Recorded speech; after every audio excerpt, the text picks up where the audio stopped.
Olha, o poeta que mais me marcou por causa do meu pai na minha infância, que era só por causa do grito libertário dele, que era o Castro Alves.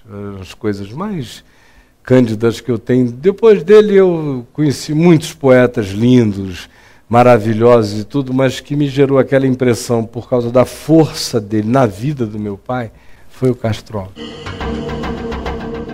Olha, na história do Brasil, houve políticos interessantes. Nenhum que eu, sinceramente, tenha dedicado algum tipo de admiração especial, com toda sinceridade. O escritor brasileiro que me tenha dito alguma coisa é mais aquele que me diz pela simplicidade do modo de dizer. Eu sempre gostei muito do modo do Drummond dizer as coisas, simples e suaves, sem rebuscamentos. Eu não sou uma pessoa de grandes respeitos por filósofo nem por filosofia, dá para perceber, né? De modo que os meus filósofos mais amados são os que lutaram profundo e visceralmente contra a filosofia. Entre eles, Søren Kierkegaard, que foi um dos caras mais não sistêmicos no mundo chamado filosófico. É aquele tipo de indivíduo que um amigo meu um dia definiu da seguinte maneira. Ele perguntou por que eu gostava tanto do Jacques Ellul. E eu falei, por que você não gosta? Ele falou, porque o Jacques Ellul é aquele cara que vai pintando o chão. De repente ele está na esquina, ele já pintou a parede, o teto, ele está na esquina e não foi na direção da porta, para ele mesmo ter uma saída. Ele se encurrala nos livros dele. Eu falei, é por isso que eu o respeito. Porque o filósofo que tem uma saída não é filósofo, porque o homem que pensa sabe que não tem saída. É por isso que esse filósofo me é tão amado, é pela honestidade dele com a não saída humana. Nos últimos anos eu tenho lido muito pouco, eu tenho pesquisado muito mais, abro uma coisa ali, acolá, e nada que seja recomendável como uma coisa especial. Por acaso, agora eu estou lendo um livro chamado O Islã, e estou lendo um outro livro, que já é o 30º sobre o mesmo assunto, mas que me interessa, sobre os evangelhos gnósticos, que eu acho que é uma das coisas com as quais quem quer que venha pregar o evangelho nas próximas gerações vai ter que lidar bastante, e por isso deve estar inteirado o suficiente.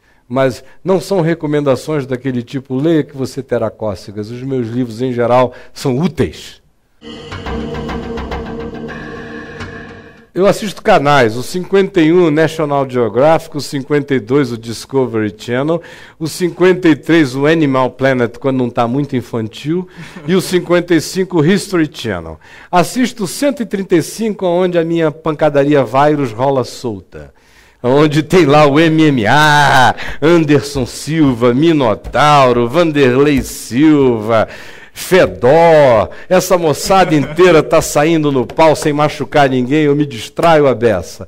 Rede Globo de televisão, uma bolinha de gude que eu não vejo. Jornal Nacional, uma vez na semana, só para eu saber o que está dando o Diário Oficial. O único jornalzinho desses de TV aberta que eu vejo em consideração a um grande amigo meu, Ricardo Boechat, meu amigo de infância, que eu sei que é um cara rápido, direto, que diz as coisas com certa clareza, e é amigo e eu gosto muito dele. No mais, uma passadinha na BBC, na CNN, em algumas coisas, vou na internet, formo a minha síntese e não dependo muito de qualquer que seja o veículo específico para me informar das coisas. Eu sou Botafogo sem nenhum tipo de paixão presente hoje em dia. Tenho muita pena do que eu fiz com meu filho Davi. Porque quando ele nasceu eu já não era mais um apaixonado pelo Botafogo.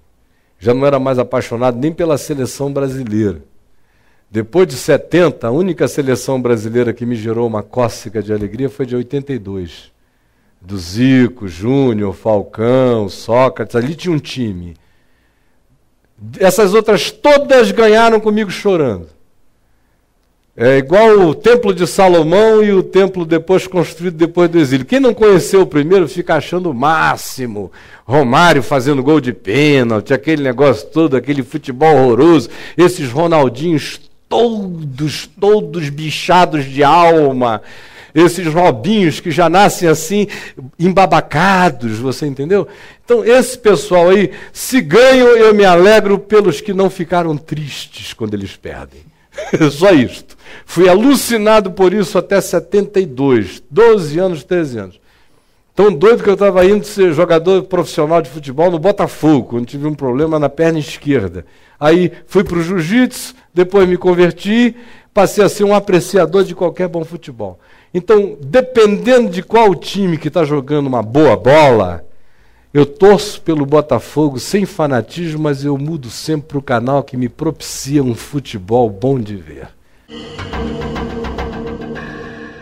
Meu pai,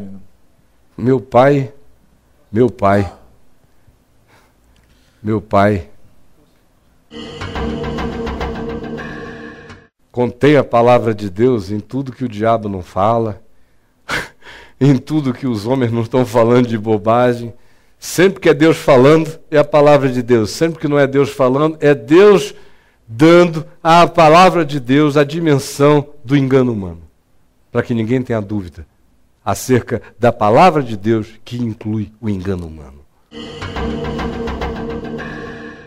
que tem? Já tive. Você quer saber quantas?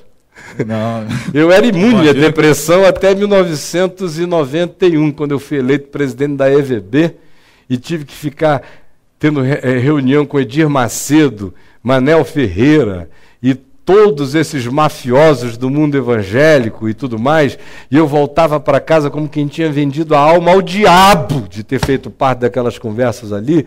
Eu tive a minha primeira depressão, não sabia o que era aquilo. Um caroço escuro no coração de uma dor densa que eu queria arrancar de qualquer modo de dentro de mim. Depois eu tive uma outra depressão muito forte em 98, quando o telhado todo caiu na minha cabeça. Depois eu tive uma depressão forte de 20 dias horríveis quando meu filho morreu. Agora, eu sempre enfrentei depressão no sol, no ar livre, descalço, na água, no rio, no mar, na natureza. Depressão, se eu sentir que ela está chegando, eu vou para o sol. Tiro o sapato, piso na terra, tomo banho de água gelada, nado, porque depressão não resiste à esperança em Deus e à imersão do indivíduo no ambiente natural que te reconecta com todo o sensorial da realidade da vida e mostra a você que aquele ambiente interior não secou todas as outras possibilidades de encontro na vida. Amo, não vou te dizer como eu amo a Argentina. Porque como um bom brasileiro, um brasileiro razoável, eu tenho que ter assim uma certa birrazinha alegre, meiga, gostosamente implicante com a Argentina. Né? Mas eu não sou um nacionalista xenófobo. Tem muita gente que pensa que eu sou. Porque eu passei a década de 70 e 80 inteira batendo palco, pregando de maneira profética contra a ditadura militar, os abusos de autoridade, depois veio a abertura, aí o processo inteiro da Constituinte, eu participei muito pregando, os profetas maiores, menores, as leis injustas, todo esse negócio, as denúncias sobre o Brasil. Eu fiquei associadíssimo para a geração anterior a um profeta brasileiro xenófobo. Eu nunca fui. Eles levaram um susto quando eu fui passar 2 anos morando na Califórnia e quase não voltei. E não era porque era Califórnia, não, era só porque a minha fixação em ser um pai legal para os meus filhos é tão intensa e eu os vi tão felizes lá que podia ser em Cuba.